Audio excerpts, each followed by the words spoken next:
shortly expect the lights to turn on, ready for the green light that will dispatch the drivers in today's fourth round. It was an unfamiliar sight. The second of those two Volvos is Robbie Francevic. Less than 10 seconds now. 1.5 seconds separating the top 10 in qualifying. And they're racing and getting away very quickly off the line as Peter Brock on the inside. John Harvey makes a lightning start and Bowe straight down the outside, and George Fury goes with him. So they're going to split the Commodores at this stage as they head down to the right hand of Brock. Stays on the throttle as he goes inside Fury. Harvey joins in right behind, and here comes Brock, and down the outside Graham Crosby. Can he make it to the turn? He'll go in wide and he'll pay the penalty there. No, he'll come back running in third as they take a very wide exit coming out of that turn and work their way down towards the S's. So we've had a safe start to the first corner of round 4 of the Touring Car Championship. Brock leads, second spot held by Harvey, third place to Graham Crosby. Would you believe it? Commodores 1, 2, 3. Shutout for the Turbos here in the opening lap of the fourth round of the championship. By gee, Graham Crosby almost pulled it off. Brake lock up there for Johnny Harvey. Crosby went into that turn very, very tight, but he went in such a pace. There was no way he was going to finish up on the inside coming out of the turn, but he's hung on to third. George Fury putting some pressure on, but at this stage Brock has got the break. They come out of the turn for the first completed lap, and Peter Perfect will lead the touring car battle. John Harvey's teammate is in second, and they then follow as by Graham Crosby. They are single file order. They come down the drag shooting in Adelaide International Raceway. Well, Brock's qualifying time indicated that he was certainly going to make a race of it here in Adelaide today, and he's setting out to prove that all right. Teammate John Harvey in behind him, then Graham Crosby, who had such a great start except for being caught wide on the first turn, followed by the Sandown winner George Fury. Then comes the second of the Nissan Skyline Turbos with Glenn Seaton at the wheel, just up ahead of Dick Johnson in the Mustang. And just behind Johnson, Richards, followed by Brad Jones in the Mitsubishi Starry. And look at Harvey once again as he locks up that inside front as they come through the left-hander. He had problems with that all day yesterday, really nagging the Holden Commodore driver. But look at the gap that Peter Brock has over the rest of the field. Up to the bowl, and it's Brock, Harvey in second, Fury shoving his way through now into third position ahead of Crosby, and all over the back of John Harvey as they come down this long 1 kilometre straight. This is where the action is, the second group, and we're following it for you. Harvey, George Fury tucked in behind, and Fury pulls out, runs for the inside run, and Crosby comes down the outside to see if he can join in.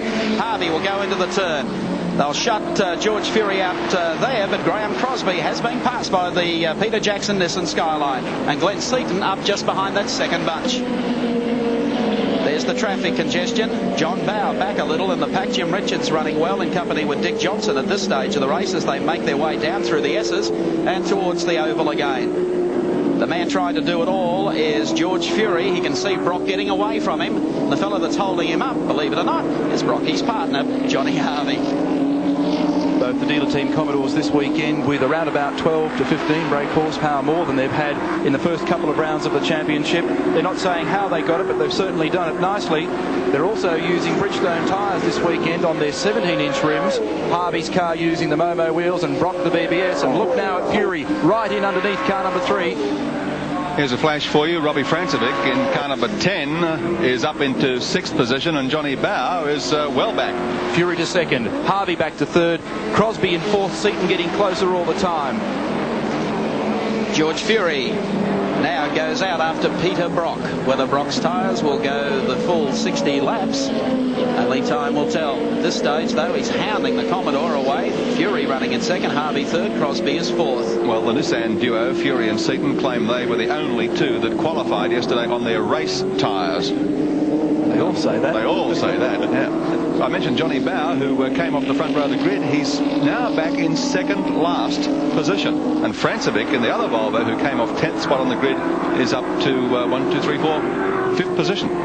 Bowe's car only arrived a little over a week ago, and they've had very little time to complete the vehicle. In fact, it came out to Australia with a lot of components missing, so they worked all day yesterday and missed the first session of practice, even to get it onto the circuit. So it was quick for one lap, but under race conditions, it looks like Francevic. Here comes Crosby. Through on the inside now to overtake John Harvey, who's dropping back through the field. So it's Fury in second, Crosby in third, then Harvey, then Seaton. at this race 144 kilometres in length, about an extra 50 k's longer than most touring car championship races. They will have to be extremely careful on tyres. And don't write off Robbie Francevic at this stage of the race. Brock holding probably about 150 metre gap over George Fury.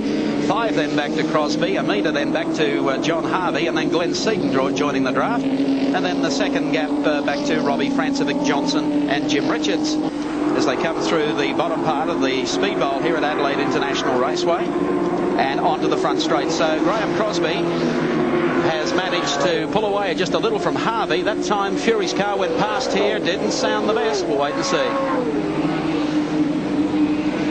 He's stretching it out nicely. I mean, just loading up, coming off the turn, but as they go into the right-hander now at the end of the main straight, Fury's has got trouble. problems.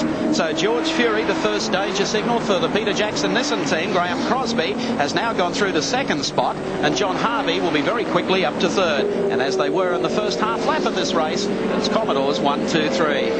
Fury's car started blowing smoke down the straight that time, and he has pulled off down on the bottom part of the course. But Crosby, the man who's charging at the moment, but again locks that front left. If he continues to do that, he might find himself short on front left-hand tyre. And this is one course that really gives it a pounding on this part of the bowl, and then right up around the top.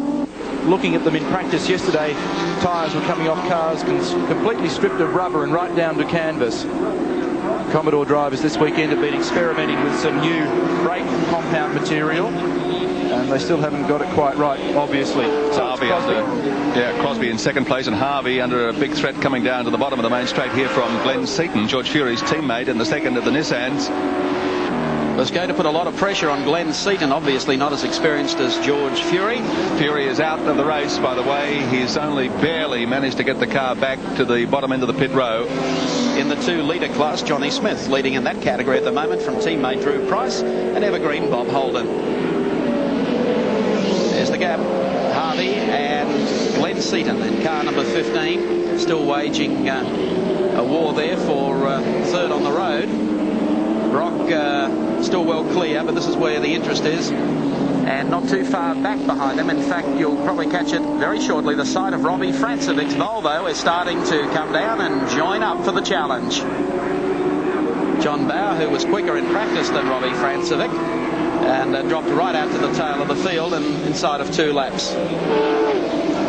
Not too far behind them. It's a good battle between Johnson, Richards, O'Brien, and then not too far back once more, Brad Jones. Now, 7 Sports race cam through the eyes of John Harvey's car number 3 to the right-hander at the end of the straight. And where is Glenn Seaton? And there he is in car 15. Through on the inside and picks up another spot to try and save the day for Nissan. Look how quick the turbo is out of the turn. Very talky little engine. It functioned so well at Sandown. Not in the hands of this man, but of course for George Fury.